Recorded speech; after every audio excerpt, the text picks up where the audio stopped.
started. So welcome to Ditch Diggers Dialogue Volume 8. On behalf of the Heavy Construction Contractors Association and our Board of Directors, we wish you all a Happy New Year and thank you for your continued support of the HCCA. During today's session, we request all microphones be left on mute until Chair Randall has finished her presentation. However, we encourage use of the chat box. Please type your questions and comments throughout, and we will continue the conversation during the question and answer session. We are honored to host Northern Virginia Transportation Authority Chair and Loudoun County Chair at Large, Ms. Phyllis Randall, on today's session, and we look forward to her remarks. But before we introduce Chair Randall again, I would first like to introduce Glenn Kaufman, who is just beginning his term as President of HCCA for 2021 and 2022. Glenn, thank you for being here, and the floor is yours. Thank you, Ashley. Welcome, everyone. I also wish to thank you for attending today.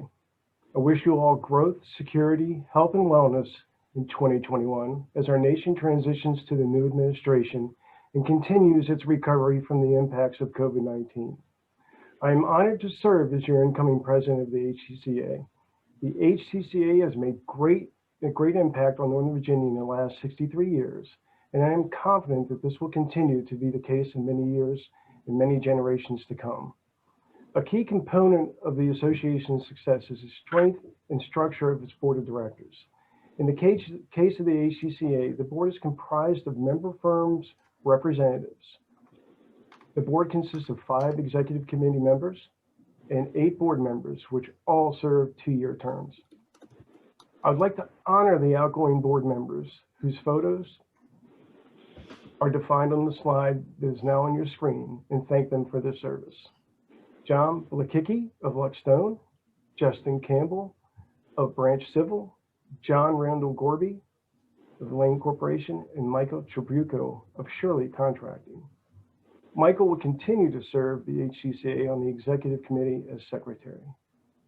I would also like to take this time to personally thank Greg Smith of Shirley Contracting, who is leaving the board after 12 years of service to the HCCA. I can simply say that Greg Smith made the HCCA a better organization through his steadfast leadership, which established a concrete foundation for the HCCA member firms and will continue to make our industry a safer and better place to grow and prosper. Greg, thank you very much. Finally, I'd like to take this time to offer a debt of gratitude to my predecessor, David Jurgen Doniger, who has done a brilliant job of leading and growing the HCCA in his 2-year term as president, and particularly leading the HCCA during the COVID pandemic. David has many accomplishments to his tenure, but just to mention 2, he was the innovator of the HCCA Leadership Institute, otherwise known as the HLI, and the newly formed Women in Construction Committee. David, you forged a path for the HCCA, which will lead us into the future with greater growth and stability. Thank you. Thank you, Glenn. I appreciate your kind words, and absolutely am excited about you beginning your term and the new board coming online. And I'm also excited to hear Chairman Randall give her presentation here shortly. Just before I have the opportunity to give the floor back to everyone, I wanted to make a couple of acknowledgements. It's certainly been an honor to serve the association and the industry through the board of directors and as president of the board of directors of the HCCA. As all of you know, one person does not accomplish successful initiatives on their own. It takes a team, a lot of effort and support. Volunteers, professional staff, and membership are all major components in making that happen. And without the membership support, the professional staff, and the commitment of volunteers, the HCCA would not exist. I've enjoyed my time on the board of directors, and I'm looking forward to continuing to serve with Glenn as the immediate past president. Now, as I settle into that role, I'd like to take this time to honor 3 members of the HCCA who have provided exemplary service to the HCCA in the last year with what we have started to establish as the President's Awards. In no particular order other than the order that they're standing in the pictures in front of you. The Outstanding Committee Chair, Todd Atkins. Todd is the Safety Committee Chair, and he led the committee. He's been leading the committee for a really long time. And this year he hosted the entire awards ceremony over Zoom, which was the first virtual awards ceremony. Not only is a lot of work to select the individual awardees during the Safety Committee Awards, but it is a tremendous amount of effort to pull off an entire program on a Zoom call. So thank you, Todd, for your investment in the HCCA, for your investment in keeping our industry safe, and everything that you continue to do in the future. Congratulations on the Outstanding Committee Chair Award.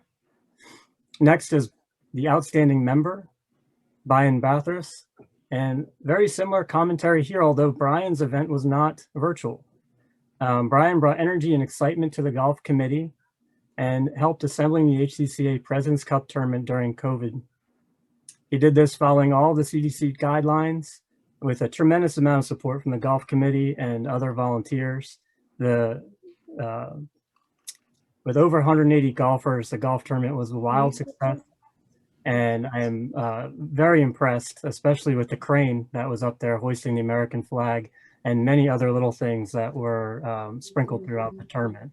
Well done, and thank you for all of your contributions, and congratulations on the Outstanding Member Award. And finally, last but not least, is the Outstanding Board Member. This happens to be something that's very close to my heart, and Justin Campbell with Branch Civil is an incredibly strong board member, and he wrapped his arms around the what is now called our Development Infrastructure Group, or the DIG Committee, formerly known as the HCCA PAC. He has become a strong voice in the legislature, and I was a previous co-chair of that particular committee, and that's why I say it's close to my heart. He has taken this and run with it, and is bird dogging and looking after our industry's interests on the state level, national level, and certainly local municipal levels as well. Justin, thank you so much for all that you've done in that regard. It is certainly not an easy task to understand how all these legislations come together. Congratulations on the Outstanding Board Member Award, Justin. To the membership and everyone on this call, thank you for allowing me to serve the HCCA. I've absolutely enjoyed my experience and look forward to being of service in the future. Glenn, back to you. Thank you, David. Appreciate it. Please allow me now to introduce the Honorable Phyllis J. Randall. She serves as both the chair of the Loudoun County Board of Supervisors and the chair of the NVTA, otherwise known as the Northern Virginia Transportation Authority. Madam Chair, the floor is yours. Well, thank you for having me. I appreciate being here. And before I do the presentation, let me just say a couple of things. Congratulations, David. And you literally look all of 22 years old. I don't know how you're the outgoing president of anything, but you don't look old enough. So congratulations.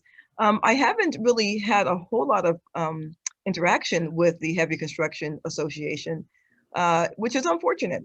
I'm going to just kind of put it out there because I'm just going to put it out there. I'm a very, very pro-union person.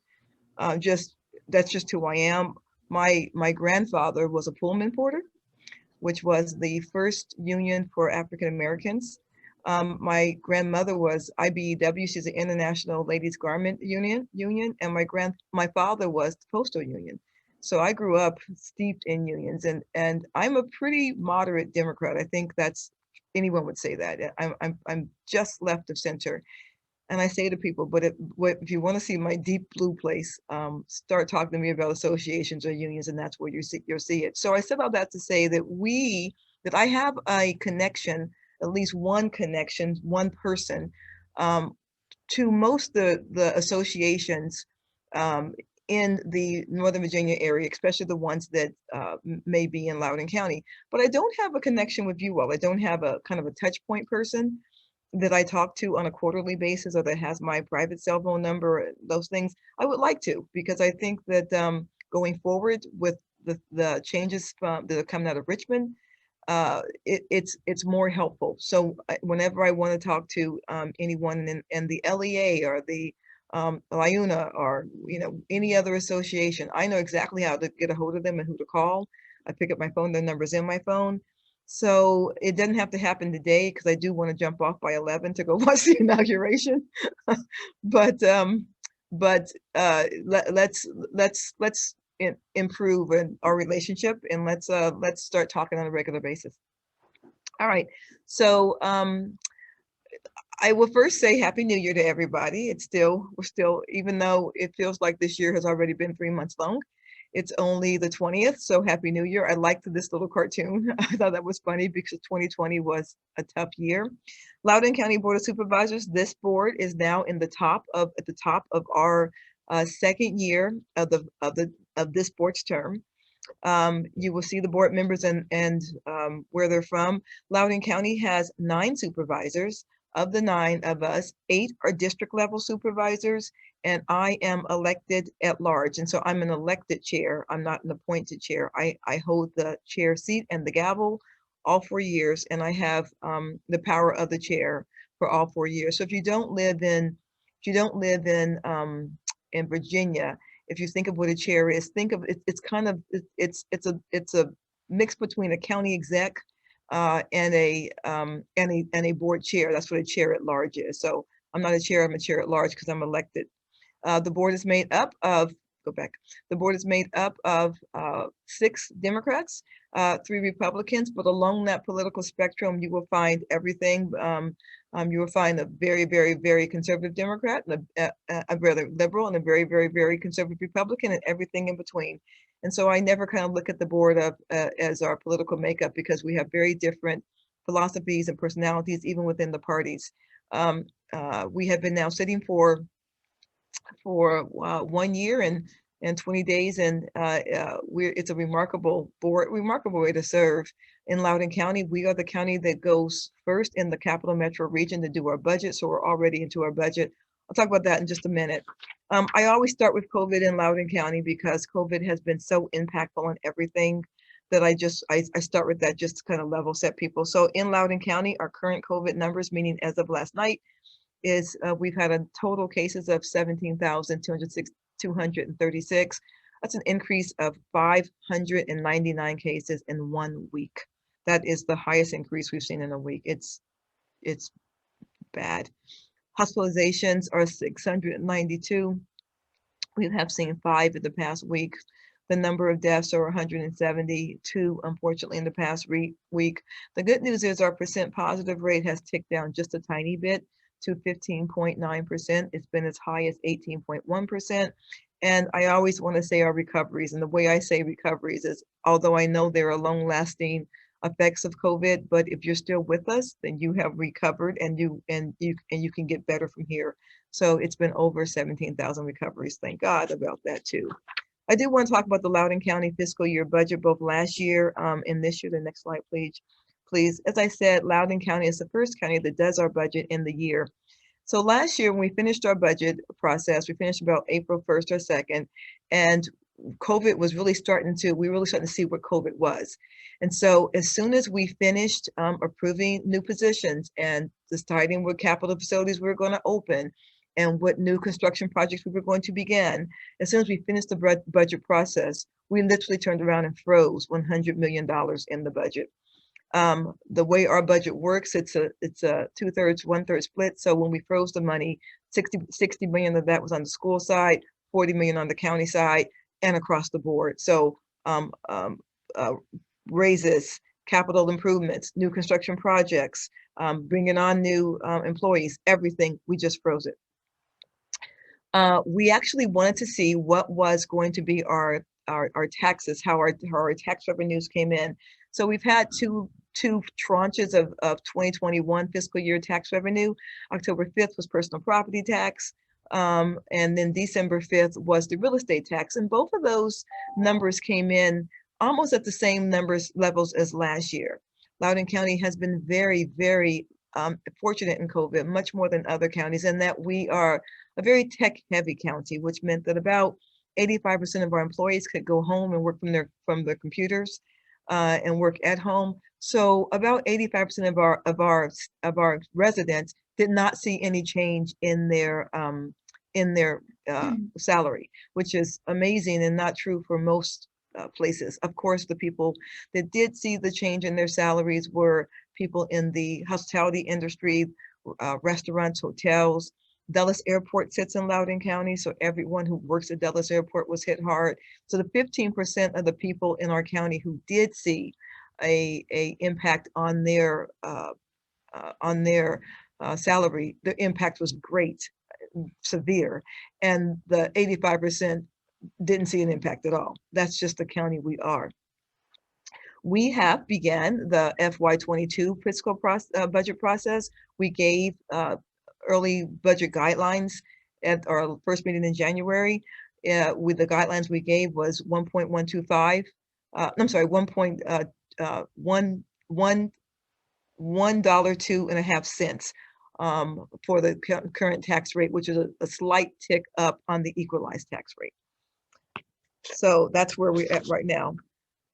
All right, let's talk a little bit about NVTA. So if you don't know what NVTA is, and I'm sure most of you do, NVTA is a regional program that has really one job, and that is to increase the amount of moving and multimodal capacity that Northern Virginia sees. And we look at all of our projects as capacity as it relates to cost.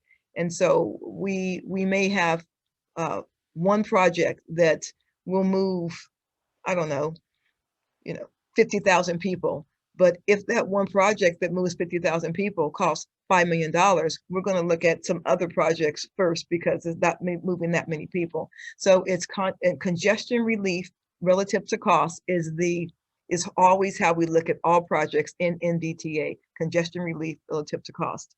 NVTA's budget was our adopted budget last year was $1.44 billion in regional revenue funds.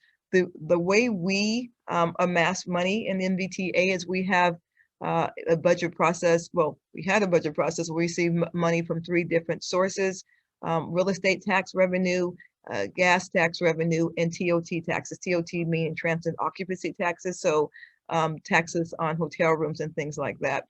We serve 13 Northern Virginia jurisdictions, all the major counties and the major towns within those counties.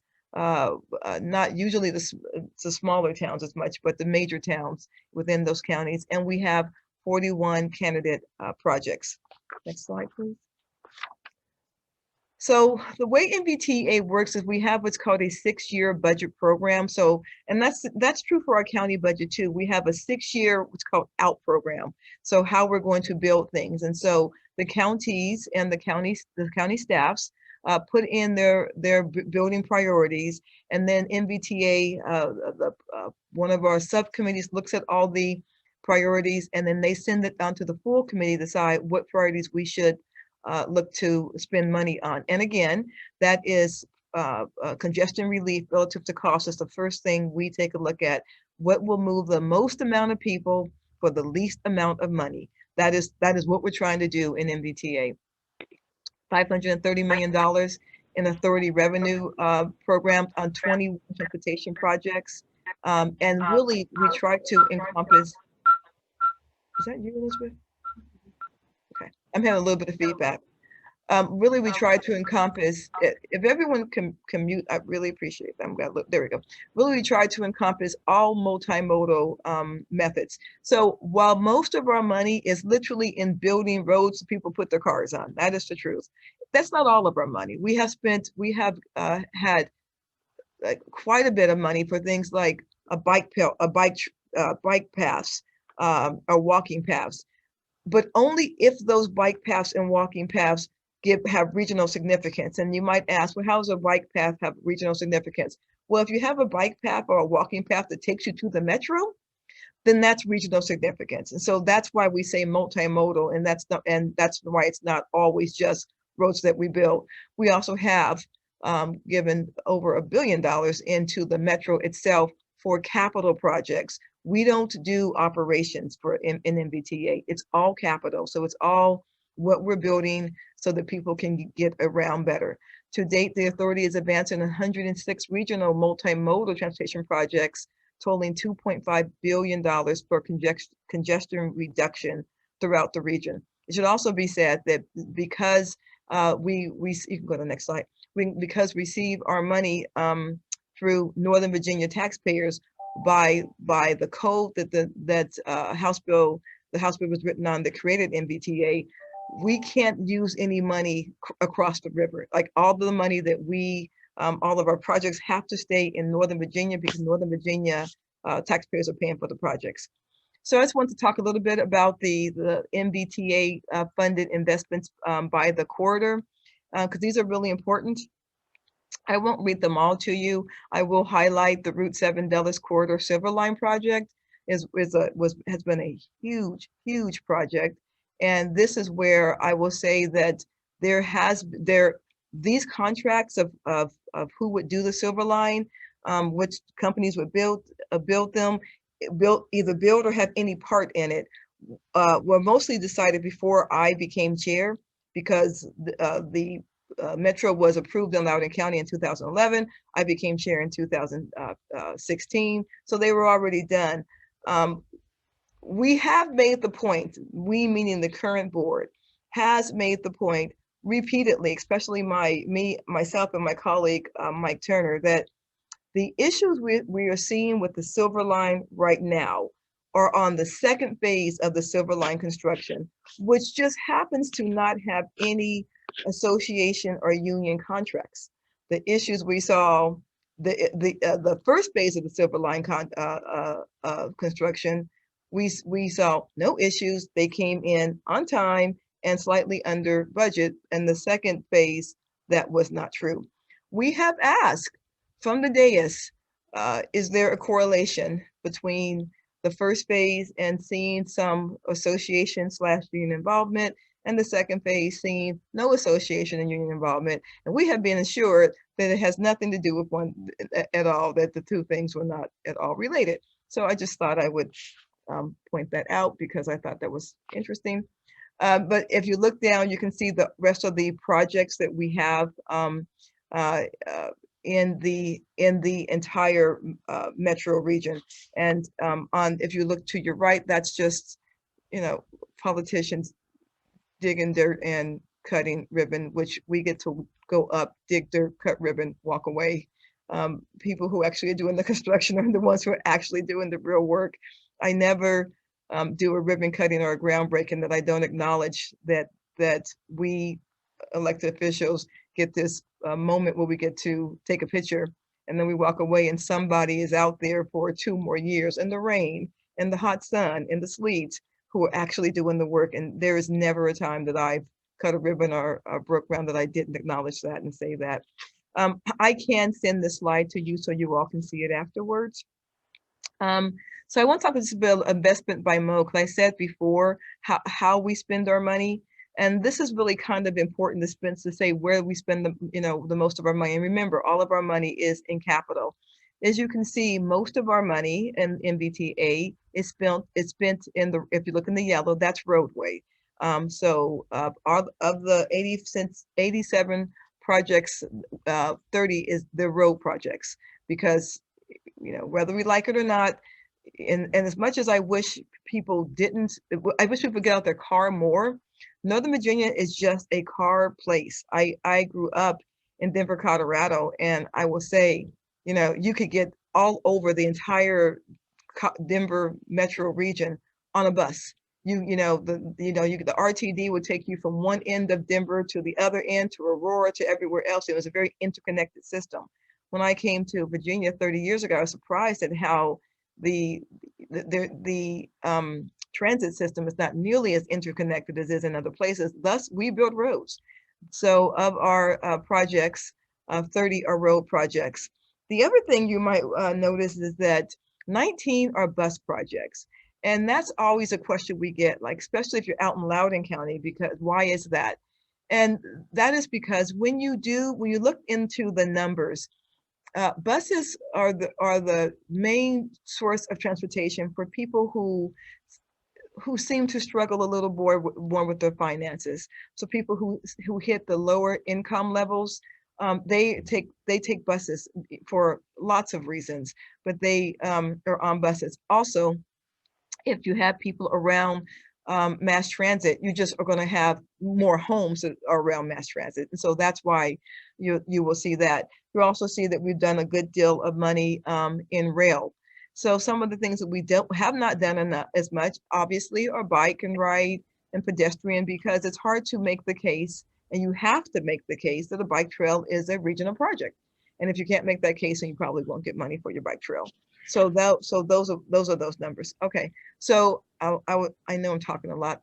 Believe it or not, I like this stuff. I'm a little bit of a nerd when it comes to this stuff, and so I can talk about transportation and road projects all day long, which is really strange.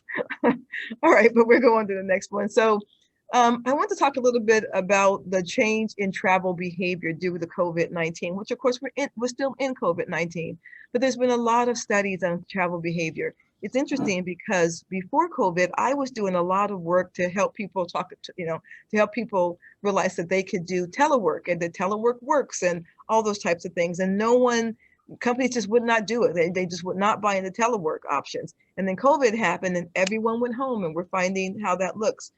And so what we were trying to do is explore the impacts of operating and future transportation needs and in COVID, and really trying to find out if we thought that COVID was going to permanently change the way people moved around.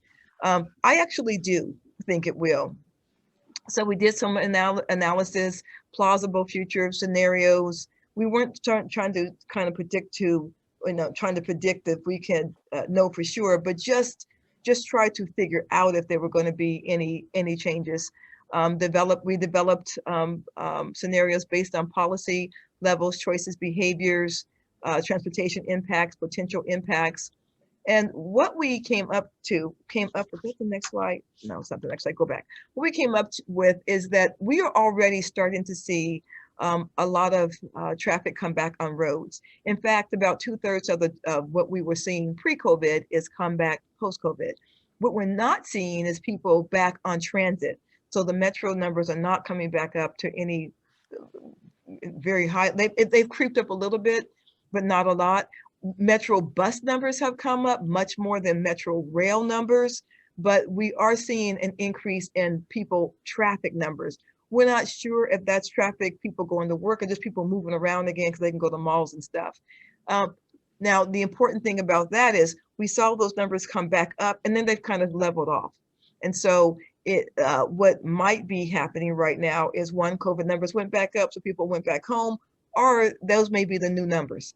And what we believe is that although people will start going back to their offices, they may not be back 5 days a week, whereas before they were in there 5 days a week, now they may be in there 3 days a week.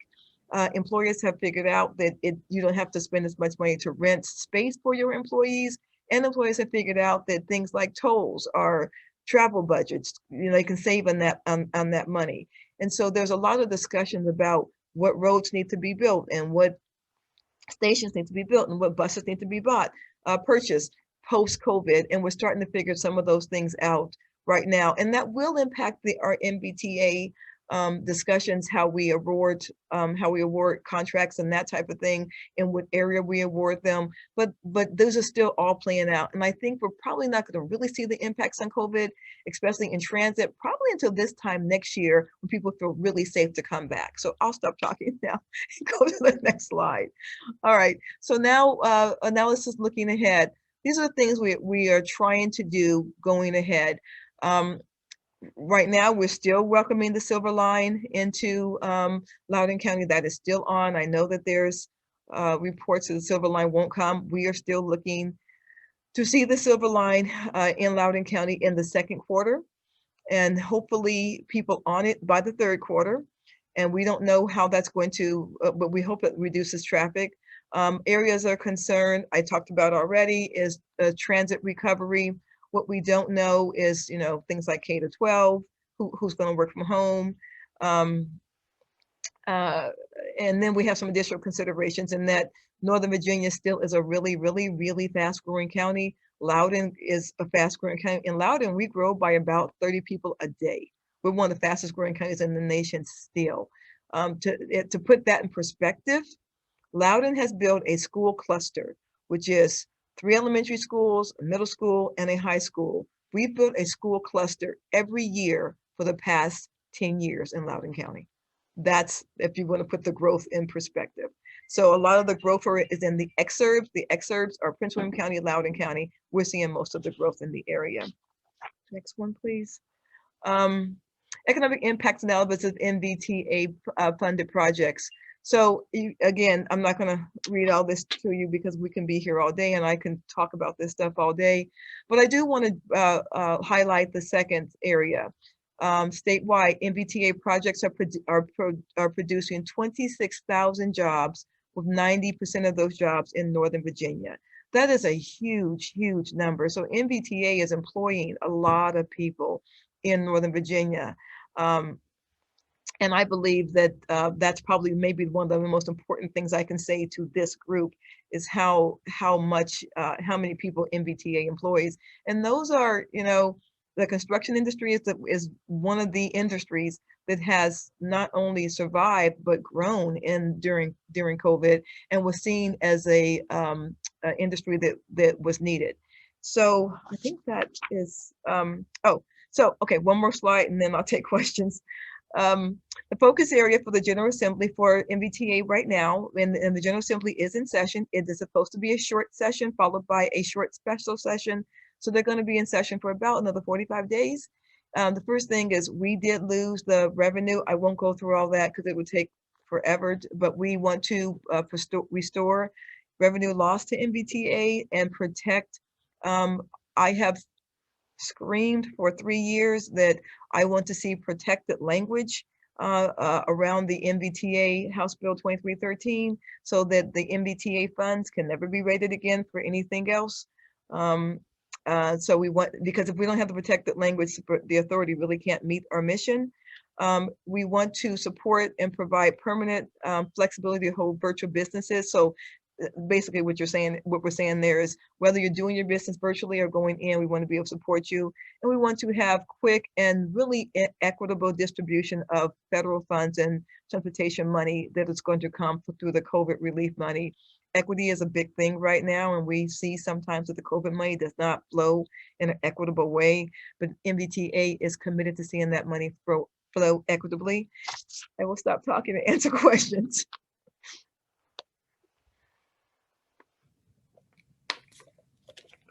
Okay, so there's a question in the chat.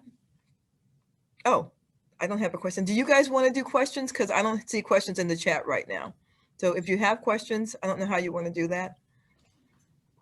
I can go ahead and start. Did I bore you guys? Did I bore the heck out of you with all? Because if I did, I'm sorry. Danny Funderburk, William A. Hazel. In talking about the flex work, work from home, those shifts, that should have an impact on the build out of office space, office complexes, things of that nature. So where do you see that going? What are the counties in the region doing to help developers make the right decisions when it comes to plans? So that's why I asked for the study to be implemented in NVTA, because I think it's too early to know. What we do know, or what we believe, is that, as I said, that there will be people who are still going to go into the offices, but not every day. And so then the question becomes, do you need as much office space if you have people still going, but not every day? So if you have 10 people who might, all 10 would have been in before COVID, and now you have 3 in one day, 3 in another day, 5 in another day. How does that impact the kind of office space do you need? Do they need less space because they're going to use shared space? And that's what we think is probably going to happen, is there's going to be some scaling back, because we believe that even as people go in, they're going to use more shared space. So it's a little too early to tell. We're about literally 1 year in the COVID. We're not even 1 year in the COVID. We're not even 1 year in the COVID. And we just started some of those scenarios and some of that long-term looks. And so we don't know yet. But what we believe is that it's going to probably be more shared space. Now, the other thing we know, and this is what breaks my heart, there's going to be less retail space. You're going to see, unfortunately, malls closing down. All you people who shop on Amazon, stop that. I like to go to the mall. I want to go to the mall, but we're going to see less retail. And so we're already seeing a lot of retail either closing and sitting empty. So the question's going to be, what do we now do with all those retail spaces that are starting to sit empty? And I mean whole malls that are starting to sit empty, are especially strip malls. What are those going to look like? Are they going to be art districts? Are they going to be more homes? What are we going to do with those areas? And it's hard because you can't just say we're going to put houses there, because then you have to have all the infrastructure to put the houses there. So those are some of the things we're struggling with now. And it's important that we get it right, because whatever we do now is going to be there for the next 40 years. So I have a question that says the latest conversation regarding the Potomac River crossing. So I will tell you, I support and have been supportive of a Potomac River crossing. I have also, literally myself personally, traveled across the river to Maryland, to 3 different jurisdictions, 3 separate times, to talk to my counterparts in Maryland about a Potomac River crossing. And the answer is not just no, but hell no, from every Maryland elected official all the time. I've also asked that our chamber talk to the chambers across in Maryland, and their answers have been not just no, but hell no, to some degree. I did ask for a full briefing on the Potomac River crossing, and what I learned, and this is fascinating, was the first briefing ever given on the Potomac River crossing and why it would be a good thing. It was given in 1962 during the Kennedy administration. No kidding, before I was born. Literally, and way before David was born, clearly way before David was born, but in 1962. And when I have asked why, because I have asked to Maryland, why not? The answer I have received has been a couple of things. One, they believe that the Potomac River crossing will pull their best and brightest, their words, not mine, employees out of Maryland and put them in Northern Virginia. They also believe that it will negatively affect BWI because people will literally be closer to Dulles than they are to BWI. And they think that overall it will hurt their economy. And they have actually put a lot of the area that you would have a landing site for Potomac River on the Maryland side, they've now put it in conservation easement, so that can't happen. So whether I want one or not is not even, at this point, it's not going to happen. And Maryland has people, literally politicians run on the issue of, I will stop a bridge. They get elected on that. And so I don't know. I mean, I don't know what to do at this point. It can't be done only in Virginia. And as much as I want it and as much as I've gone over and pushed for it, that is where we're at right now. What is the latest commentary on the Bi-County Parkway connection in Prince William County and Loudoun County? So we still have in our long-term road plan transportation program a Bi-County Parkway. A Bi-County Parkway is still in the state's long-term plan. It's still considered a statewide corridor of significance in the state plans. Prince William County in 2013, I think, took it out of their long-term planning. I don't know if they're going to put it back. I think that's a question I can ask my colleague and my friend Ann Stewart, who's the new chair at large of Prince William County. We would love to see it back. Loudoun County has been pushing for this for a long time. It would make transportation easier for Dulles Airport and to connect the 2 counties. Why they took it out is still a mystery to me. I know that the main person who was pushing against a Bi-County Parkway was named Dave Hugo. He was at the time a state delegate. He is no longer a state delegate. A man named Dan Hemler has now in that position. So maybe it's something that we can, maybe it's something that I should approach Prince William County about, because I hadn't thought about approaching them again, but we certainly can and we certainly should. Supervisor Randall? Yes. You mentioned earlier in your speech that you wanted to engage with the HCCA, and I would love to be one of those people to engage with you. Justin, don't we know each other already? Do you know me? Because you look so familiar. I'd have ran into you before somewhere. I don't know. I'd run around all over the place in Northern Virginia. So I'm. And this sounds terrible. Like, hey, have we met? That sounds pretty inappropriate. But you really do look really familiar. But I would like that too. That would be wonderful. We will reach out and get your contact and make that happen. I definitely wanted to speak to you about your take on PLAs and unions, because I've worked with both throughout my career across the country. So I kind of wanted to get your ideas and takes on that and possibly share mine with you as well. So you want to do that now, or you want to go out for coffee sometime? It's going to be a long discussion. Okay. So where do you live? I actually live in Orange County, outside of Fredericksburg. You live in Maryland? No. Oh, okay. You're in Virginia. Okay. I'm sorry. Okay, Virginia. Okay. 15 miles. Okay, that sounds good. I will have my EA reach out to you, and we can do a lunch. That'd be great. Okay. I really appreciate the contact. That's wonderful.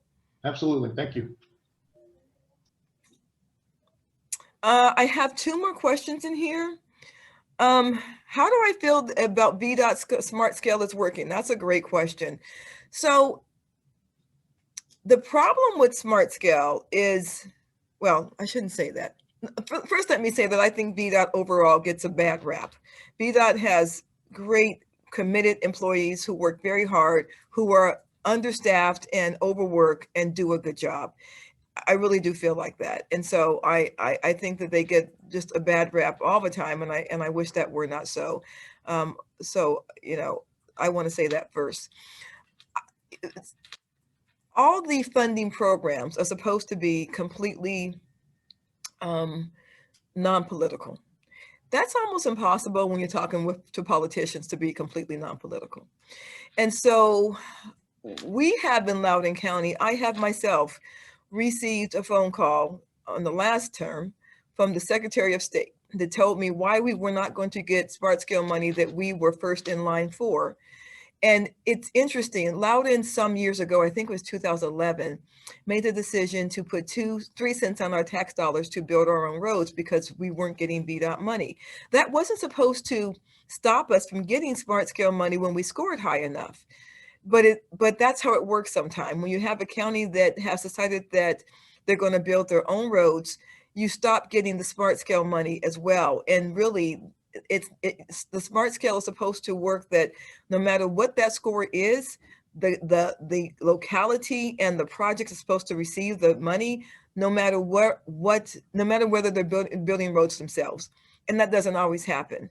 So overall, I think 85% of the time, Smart Scale works as it's supposed to work. But I also think that it would be impossible for Smart Scale to be a perfect program and work entirely correct when you have political influences and political pressures that come down sometime. And those political pressures come from lots of different places. And I just think that's the reality of the moment that we're in. It's just kind of the game that's played. But overall, I think Smart Scale works well. And I think VDOT does a good job overall. Do Prince William County and Fairfax County collaborate their 6-10-year transportation plans with Loudoun County? Yes and no. So yes, in that our staffs work together all the time. And Northern Virginia is such an interconnected region. And so many people don't even realize when they just transferred out of Prince William County and into Fairfax County, or out of Loudoun County and into Fairfax County, or any, so you don't know when you're on 28, Route 28, when you've crossed into Fairfax County, and then you've crossed from Fairfax County to Prince William County, you don't know. And when you're driving down the toll road, you don't know when you've crossed from Loudoun County to Fairfax County. So we have to be interconnected. And so the place that these roads are looked at in an interconnected way is the NVTA, because we are a regional body. And so it would not make any sense at all for them to improve the roads up into this county line. It just doesn't keep moving people. And so the answer is yes. And the answer is yes through NVTA, to a lesser degree through NVTC, through the through the staffs.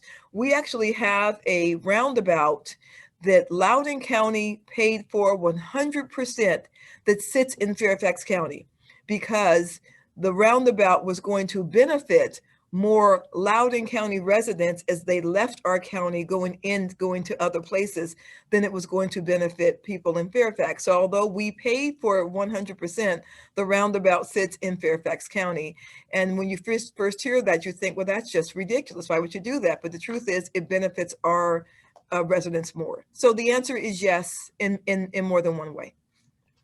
And Chair Randall, I would strongly encourage you to reach out to Chair Wheeler because on these issues, because Prince William County has been dominated by a very small group of highly organized, highly vocal people that have hindered the growth and development of the county. And we're starting to see some shifts in that. We're starting to see some projects that have been approved that would not have been approved last year or the year before. So there is the appetite to work together. That contingent is still there. They're still going to be organized. They're still going to be vocal. They just don't have as much influence and the inability to stop things as they've had in the recent past. So Danny, you may not know this, but about 3 months ago, I went to Prince William County and talked before their board about some decisions that they had made on development that and I went as NVTA chair because they were literally turning down NVTA money because they didn't realize that the money wasn't fungible. You couldn't take NVTA money for one project and sit it on another project automatically. And so they were going to do that, which would have meant they would have lost all the money. They just would have lost the money completely because you can't do that. So I went to the boardroom directly to tell them that, and you were correct. There was a contingent of people who were not happy that I was in there, and I got some pretty unpleasant emails from that contingent of people, and even from one of their supervisors. And it was unfortunate because really, again, I went as NVTA chair, and it's a new board. And so what I said to them is, as a new board, it's hard to know how all the regional bodies and the regional money that sits in the bodies works. So let me help you understand, you all are about to give back a lot of money, and you have no guarantee you're going to get it again. So they did change, but it was a tough meeting and kind of a weird meeting, but I am talking to them, and I will talk to teams. Ann Wheeler's a friend of mine. I consider her a friend, so I will do that. Well, I have about 4 minutes before I have to head downstairs because I'm going to watch the inauguration, and you guys should go watch it too. So, well, the thing is that new board, as you mentioned, they're starting to really understand how things work. They are. And they're starting to be a little bit more receptive. Yeah, they are. They absolutely are. And they're a good board of people. That is a board with seven, is it 7 new members or 6? 6 or 7 new members, the majority of new members. So it's a good board, and they absolutely will get there. And I have reached out to Ann Wheeler numerous times. I talked to her all the time, and I have offered her any assistance I could possibly offer her. I want them to be a successful board.